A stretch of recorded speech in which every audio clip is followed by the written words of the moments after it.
Le 11 juin à 9h44 aura lieu une pleine lune dans le signe du Sagittaire. Cette pleine lune va projeter sur nous une lumière crue, une lumière directe, une lumière presque prophétique sur nos vérités intérieures. Le Sagittaire, c'est un signe de quête, c'est un signe d'expansion et c'est un signe de foi. Le Sagittaire, il porte en lui le feu du sens, celui qui pousse à chercher au-delà de l'évidence, à viser plus loin, plus haut, à rêver plus grand. Cette pleine lune n'est pas douce, elle est révélatrice.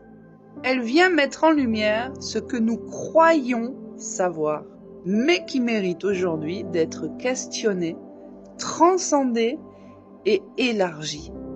Point de vue énergétique, cette pleine lune, elle agit comme une flèche. Elle pointe droit sur notre axe de vérité. Alors, elle peut provoquer un appel à l'honnêteté radicale, à une envie soudaine de liberté.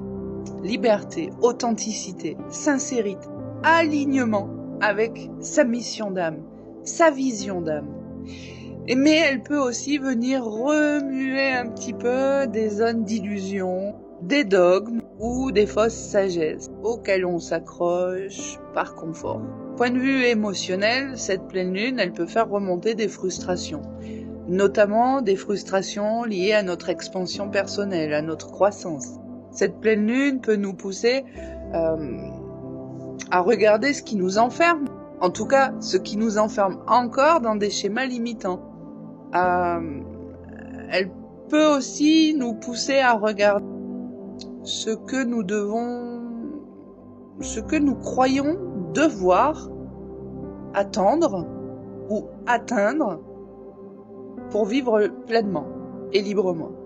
Elle nous pousse aussi à regarder ce que nous savons être vrai pour nous, mais que nous n'avons encore jamais osé incarner.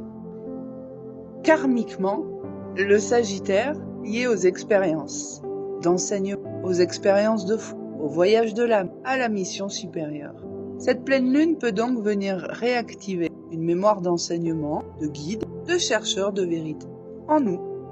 Cette pleine lune, elle vient nous rappeler que nous portons tous en nous une sagesse à transmettre, un sens à partager, un chemin à suivre, des capacités à développer, même si tout est encore flou. Cette pleine lune nous demande si nous sommes prêts. Si nous sommes prêts à marcher avec confiance, vers l'inconnu, sans peur. Est-ce qu'on est prêt à quitter ce qui nous rassure, poursuivre ce qui nous élève? Et cette pleine lune nous invite à libérer tout ce qui nous freine, nos peurs, nos croyances, nos attachements au passé, aux vérités périmées, à faire le tri entre la connaissance et la sagesse, à ce que l'on a appris et à ce que l'on a intégré. Elle nous invite aussi à avoir une vision beaucoup plus grande de nous-mêmes, sans excès d'ego surtout, mais avec foi. Et aussi, elle vient pour nous aider à nous reconnecter avec notre feu intérieur, à ce qui nous fait vibrer, ce qui donne du sens à notre vie. 4 questions que vous pouvez vous poser durant cette pleine lune. La première, quelle vérité avez-vous peur de regarder en face? La deuxième, quelle nouvelle version de vous cherche à naître et que vous retenez encore? La troisième, où est-ce que vous vous êtes trahi en suivant des vérités qui ne sont pas les vôtres? Et enfin la dernière, qu'est-ce que vous choisissez aujourd'hui d'honorer comme un appel sacré en vous? Et si cette pleine lune avait un message à nous murmurer, elle dirait: tu n'as pas besoin de tout comprendre, mais tu peux décider de choisir, de croire en ce que ton âme ressent. Et comme d'habitude, pour ceux qui sont adeptes des rituels énergétiques lors des cycles lunaires, l'alchimie de la lune, c'est plus de 30 rituels énergétiques à faire durant les cycles lunaires. Et le lien, il est toujours dans ma bio. Alors ici, on a sur notre première ligne, nous avons la carte du jugement. Ici, c'est un véritable appel de l'âme. Ce processus-là va commencer par une révélation intérieure. Le jugement qu'on a ici, n'est pas un jugement, un verdict extérieur, mais c'est la voix de votre âme. C'est celle qui se fait entendre au milieu du bruit, au milieu de l'agitation mentale. Et cette pleine lune en Gémeaux, eh bien, elle vient réveiller quelque chose qui est enfoui. C'est un appel que vous n'avez peut-être pas voulu écouter jusqu'à ici. C'est une prise de conscience soudaine. C'est quelque chose doit changer, véritablement. C'est la fin de la complaisance, c'est la fin de la répétition. C'est véritablement ici un appel à s'élever à un autre niveau de vérité, qui lui, va être beaucoup plus aligné avec qui vous êtes vraiment. Alors ici, ça va faire référence notamment à qu'est-ce que vous ne pouvez absolument plus ignorer aujourd'hui dans votre vie. Qu'est-ce qui véritablement doit prendre fin? Et on parle de fin, pourquoi? Parce que pour répondre au jugement, il faut mourir avec la carte de la mort. Cette carte-là, elle est là pour purifier, pour dépouiller, pour enlever ce qui est déjà fini, mais qui continue peut-être à être porté. Elle demande ici, cette carte, du courage pour répondre au jugement. Du courage, notamment le courage de lâcher ce qui ne peut plus évoluer en vous et qui ne vous permet plus de pouvoir évoluer. Ici, on parle d'une perte nécessaire, d'une perte libératrice. On ne parle pas d'une perte douloureuse. On est vraiment là pour se dépouiller. C'est la carte ici de l'initiation. C'est celle qui finalement va vous arracher à l'illusion de permanence. Elle va ouvrir la porte à un monde nouveau, mais seulement si vous acceptez de traverser ce vide. On le voit là, la traversée. Alors, qu'est-ce qui doit mourir en vous pour que quelque chose de nouveau, quelque chose de vivant puisse enfin naître? Et vous le savez, parce que c'est pas la première fois que cet appel il se manifeste dans votre vie. Ensuite, on a la carte du monde. Alors ici, la carte du monde, c'est après cette mort symbolique, le monde il apparaît ici comme étant une véritable promesse d'accomplissement. C'est cette carte-là du monde qui vient parler d'un cycle bouclé, d'une intégration. Elle va refléter aussi la possibilité de s'unifier intérieurement, que ce soit les pensées, les paroles, les actes, les émotions, tout, absolument tout, devient cohérent. Et c'est aussi la vision d'un être qui a traversé ses ombres et qui peut enfin danser librement, être complètement libre, complètement autonome dans le fait de poursuivre sa voie, de poursuivre sa route, son centre. Parce qu'ici, on parle bien quand même de son centre, de l'unité. Mais attention, parce que c'est aussi une invitation à être bien ancré et à vivre pleinement le présent. Et non pas à fuir dans la projection du futur, de la suite, mais être vraiment dans le présent. Alors, est-ce que vous êtes prêt? Est-ce que vous êtes prête à reconnaître cette complétude-là?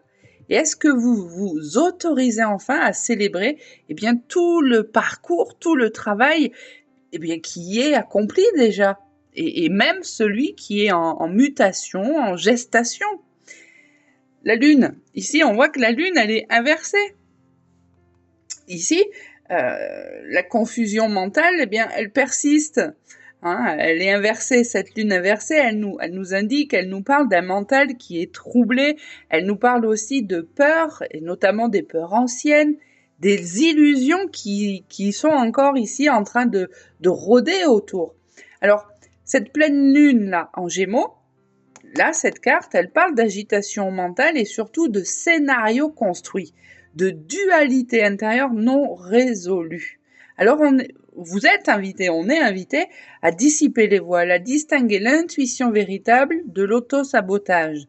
Parce que cette pleine lune, elle peut activer des parts de vous qui doutent, qui tergiversent ou qui se perdent dans les « et si ». Alors, est-ce que vous vous mentez à vous-même? La réponse est certainement un grand oui. Est-ce que vous refusez de voir encore certaines choses très clairement? La réponse ici, elle est oui.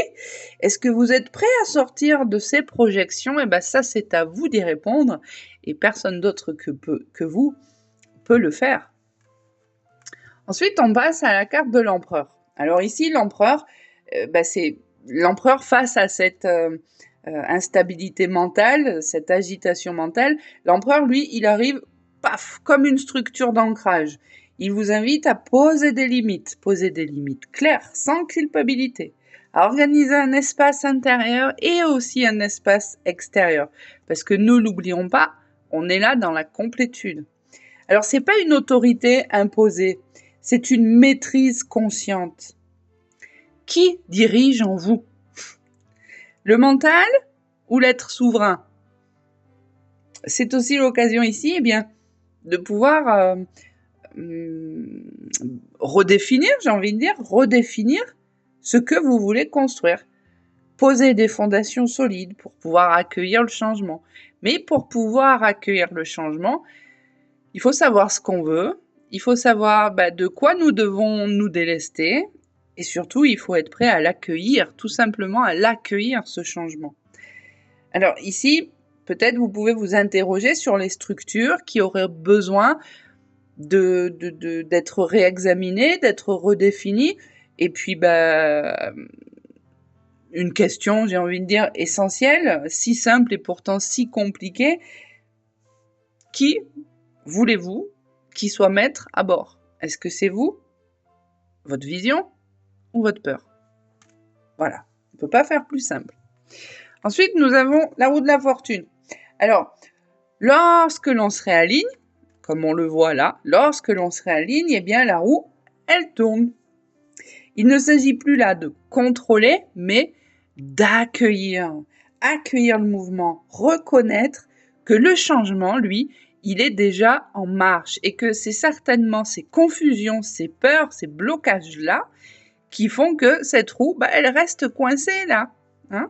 On se pose là pour éviter que cette roue, elle tourne. Mais ça, c'est que vous, c'est que ce mental. Maintenant, la roue de fortune, elle parle aussi de karma, de répétitions qui peuvent être libérées ou qui peuvent être jouées si on refuse l'appel, tout simplement.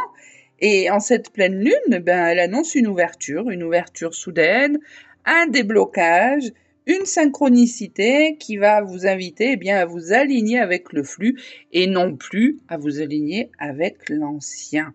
Et résister au changement, c'est votre droit, c'est votre choix. Voilà. Maintenant, est-ce que vous résistez ou est-ce que vous l'accueillez?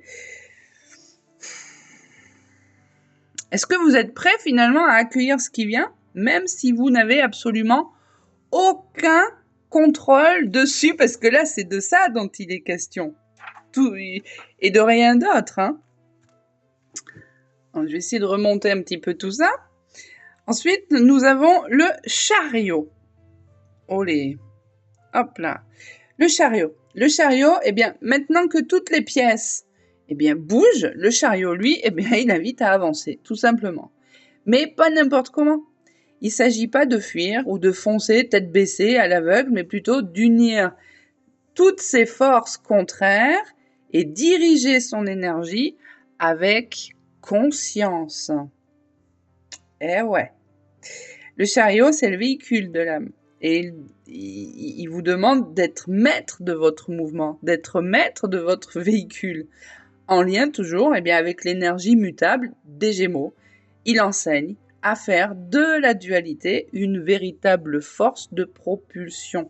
Et c'est à vous de définir votre direction et d'avancer tout simplement en cohérence avec vos intentions. Hop là, ça ne saute plus. La tempérance ici, elle vient nous dire quoi? Elle vient nous dire, oui, avancer, oui, mais avancer avec fluidité. La tempérance, elle est là pour vous aider à reconnecter à votre rythme naturel, à la circulation juste entre les opposés. Cette carte, c'est une carte de guérison, c'est une carte d'équilibre subtil. Elle invite à pas forcer, à laisser les énergies s'harmoniser doucement dans le corps, dans le cœur et dans l'esprit. Et elle vous dit que le chemin est bon si l'on reste à l'écoute de son intériorité. Parce que, parce que très souvent, on veut aller vite. Une fois que la machine, elle est lancée, là, on veut aller vite.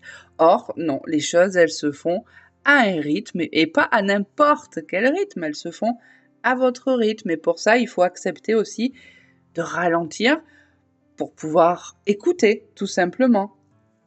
Et en ralentissant et en apprenant à écouter, on va être capable aussi de pouvoir prendre conscience où notre énergie a besoin d'être rééquilibrée.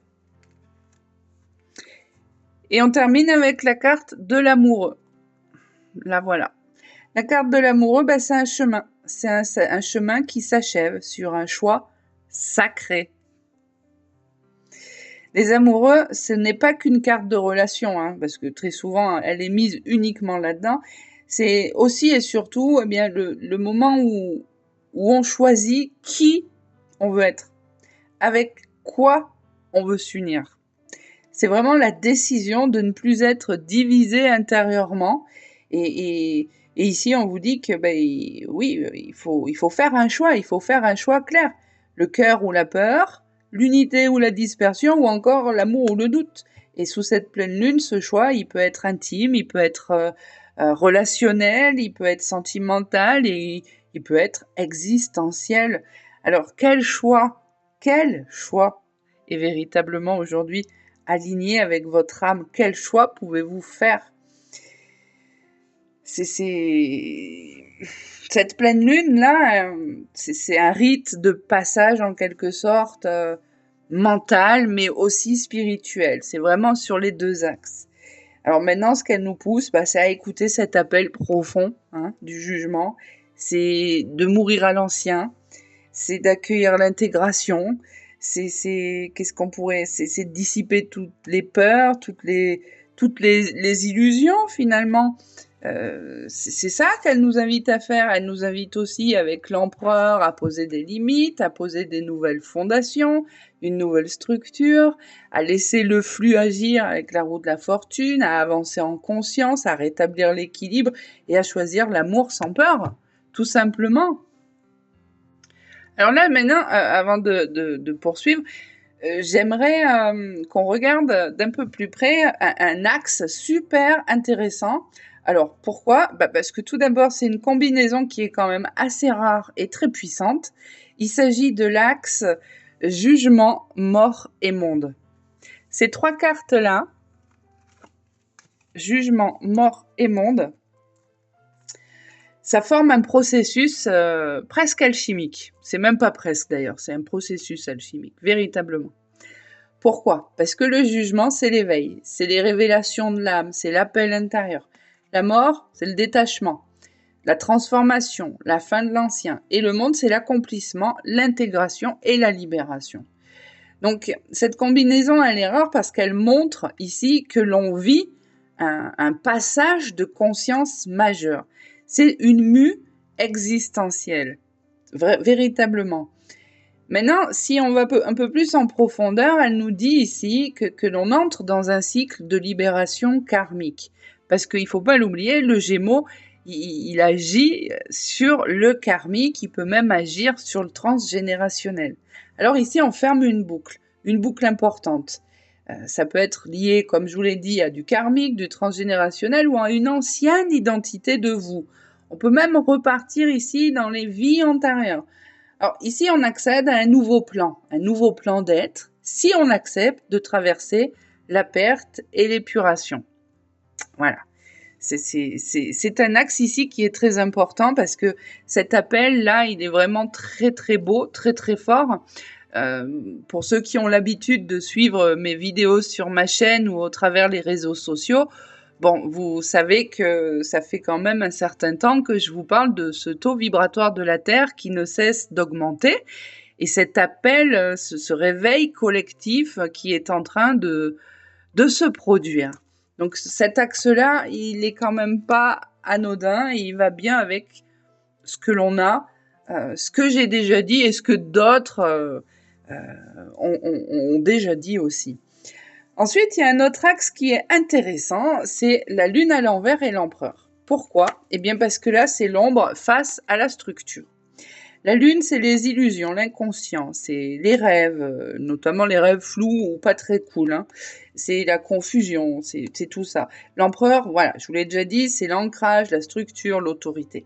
Ici, l'association, eh bien, c'est un duel entre le chaos mental et la stabilité intérieure.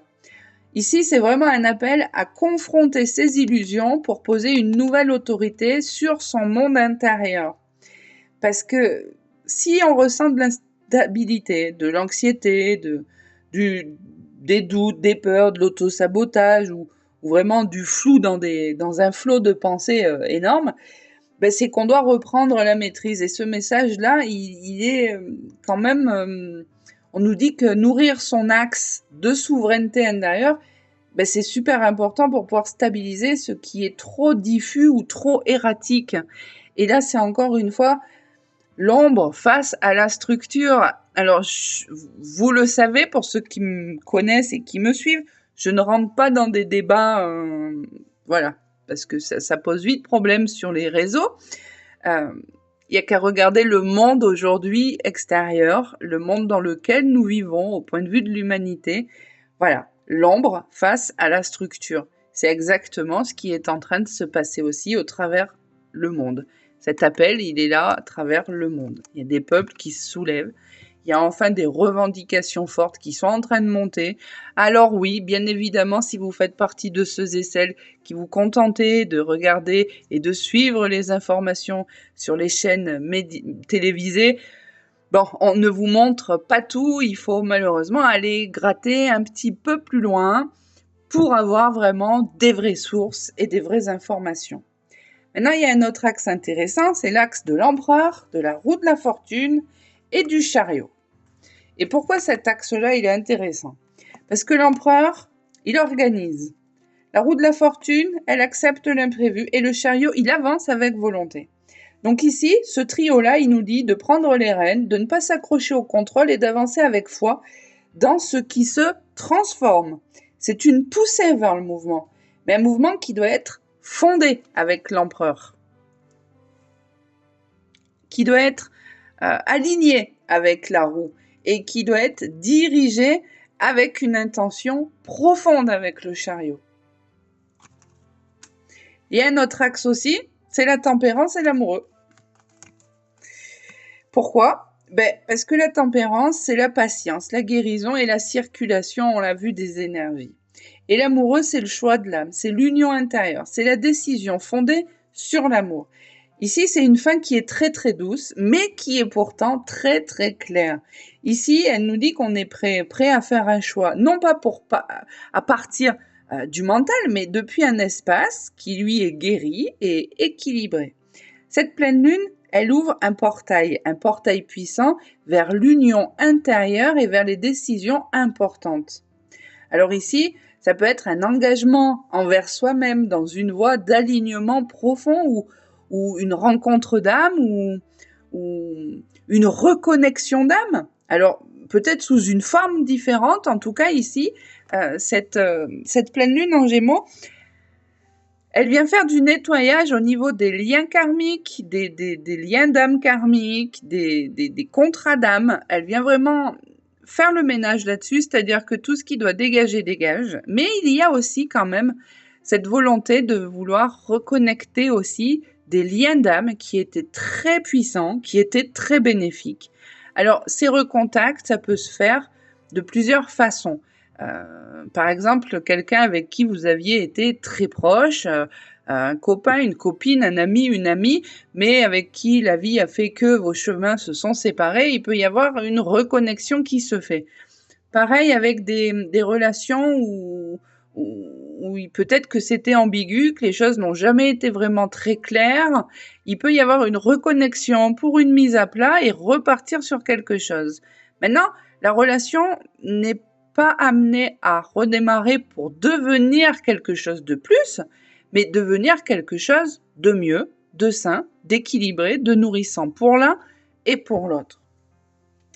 Et je terminerai avec, je terminerai avec cette guidance par rapport aux polarités qui sont là dans ce tirage, parce qu'il y a du masculin, il y a du féminin, et il y a de la transcendance quand même. On a du masculin très très fort, comme l'empereur, le chariot, il est où? L'empereur, le chariot ou le jugement. Là, on est vraiment sur du masculin fort, c'est la volonté, la structure, la direction. Et on va passer sur aussi du féminin en guérison. Donc on va avoir, elle est où? Elle est là, la lune, la tempérance, et c'est tout. Et là, on va être sur de la guérison, de l'intuition et du retour à la fluidité. Mais il y a la transcendance aussi, avec le monde, avec la mort et avec la roue. Ici, c'est vraiment la mutation des plans de conscience. Ici, ce tirage, cette guidance, ça reflète vraiment un rééquilibrage des polarités. Le masculin intérieur, qui doit soutenir la guérison du féminin, et une union, eh bien, est en cours. Voilà, tout simplement. Il y a tellement on suit en fait le mouvement. Là, le taux vibratoire, il a refranchi de nouveau un cap, quelque chose d'important. Pour ceux qui sont intéressés, je vous invite à regarder mes vidéos précédentes ou de regarder tout simplement la vidéo de Luc Baudin. Il a fait une petite série là de vidéos et d'interviews qui sont fort intéressantes. Et je vous invite, plutôt que de regarder des bêtises, de prendre le temps d'écouter. Alors oui, il est un peu, on a quand même un certain point en commun, c'est qu'on aime bien parler, donc c'est souvent des vidéos qui sont assez longues, mais qui sont très enrichissantes. Allez, on va parler plus dans le présent là de cette pleine lune en Gémeaux et tenter d'aller découvrir si on peut avoir accès à quelques petites indications ou voilà, ça parle tout seul. Hein. Alors j'attrape juste ma carte qui s'est fait la malle. Ah bah oui. Eh ben elle est où? Eh ben elle est là. Sans grande surprise, la carte du travail. Alors il faut savoir aussi que sur le point de vue professionnel, je parle ici d'un point de vue professionnel, les projets, le travail, changement d'emploi, promotion, évolution, changement de cap, reconversion.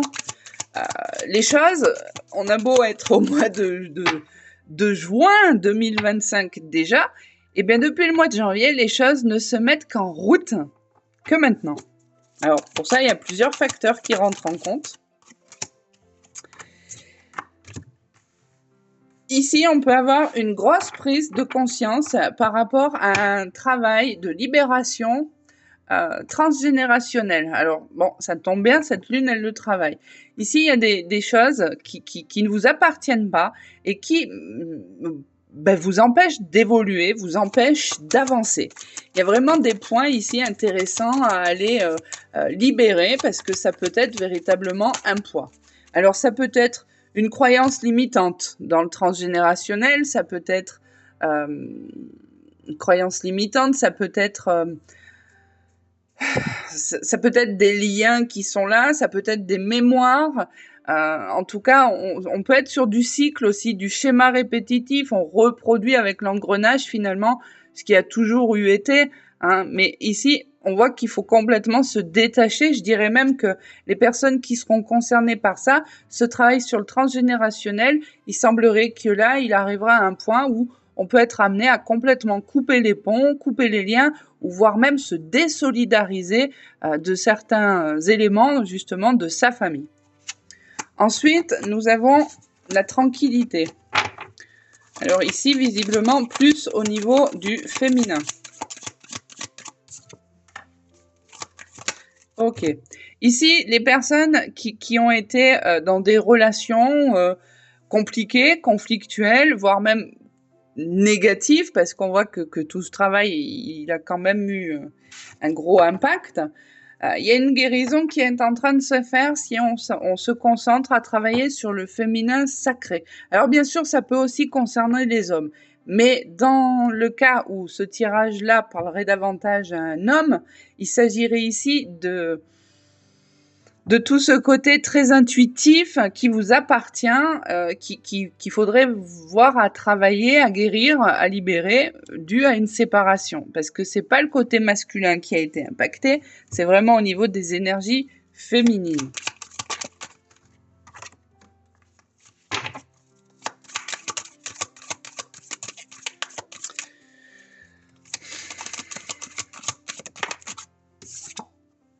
Ok. Ceux et celles... Ah bah dis donc. Ok. Ceux et celles qui sont pris dans un tourbillon, là, avec des affaires administratifs, judiciaires, au tribunal, commercial, prud'homal. Bon, ça fait quand même un sacré moment que ça peut bloquer, ça peut coincer, sans voir le bout du tunnel. Là aussi, il y a des choses qui vont venir se déverrouiller. Hein. On vient recombler là ce temps que ça a pris, et puis tous les projets que vous aviez et ce besoin que vous aviez peut-être de partir pour reconstruire, on y arrive aussi. La lumière va être remise là-dessus aussi. Et en dernier, les personnes qui passaient des examens. Alors ici, on a la carte de la santé, mais ça semblerait être plus des examens, tout simplement. Entendez-le comme vous voulez, au sens large. On est quand même sur des choses, bénéfiques, hein, parce que on est sur une réussite aux examens. Maintenant, la dernière, parce que ça s'est fait comme ça. Toutes les personnes qui sont en attente d'un verdict, d'un jugement, d'une réponse, hein, ça arrive.